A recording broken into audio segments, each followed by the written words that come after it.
എന്നെ ഒന്നും ചെയ്യല്ലേ എന്ന ആ പെൺകുട്ടിയുടെ നെഞ്ചു പൊട്ടിയുള്ള നിലവിളി കേട്ട് കേരളം ഞെട്ടി. ഈ നാട്ടിലാണല്ലോ ജീവിക്കുന്നതോർത്ത് നമ്മളൊക്കെ നാണം കെട്ട് തല താഴ്ത്തി. അപ്പോഴാണ് മുക്കത്തെ പോലീസിന് ബോധം വന്നത്. പ്രതിയെ പിടികൂടാമെന്ന് ഗതികെട്ട് തീരുമാനിച്ചത്. ശനിയാഴ്ച രാത്രി 11 മണിക്കാണ് മുക്കത്തെ സങ്കേതം ലോഡ്ജ് ഉടമ ദേവദാസും ജീവനക്കാരായ റിയാസും സുരേഷും ചേർന്ന് ജീവനക്കാരിയായ യുവതിയെ പീഡിപ്പിക്കാൻ ശ്രമിക്കുന്നത്. നിലവിളിച്ചുകൊണ്ട് സ്വന്തം ജീവന് പോലും വില കൊടുക്കാതെ ആ പെൺകുട്ടി കെട്ടിടത്തിൽ നിന്ന് താഴേക്ക് ചാടുന്നു.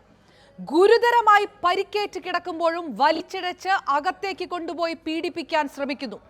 അയൽവാസികൾ ബഹളം കേട്ട് വന്നതുകൊണ്ട് മാത്രം അർദ്ധപ്രാണയായ യുവതി ആശുപത്രിയിലെങ്കിലും എത്തുന്നു. ഈ കരച്ചിൽ ഡിജിറ്റൽ തെളിവായി പുറത്തു വന്നപ്പോഴാണ് 3 ദിവസമായി പിടികിട്ടാപ്പുള്ളിയായിരുന്ന ദേവദാസ് ഒടുവിൽ പിടിയിലാകുന്നത്.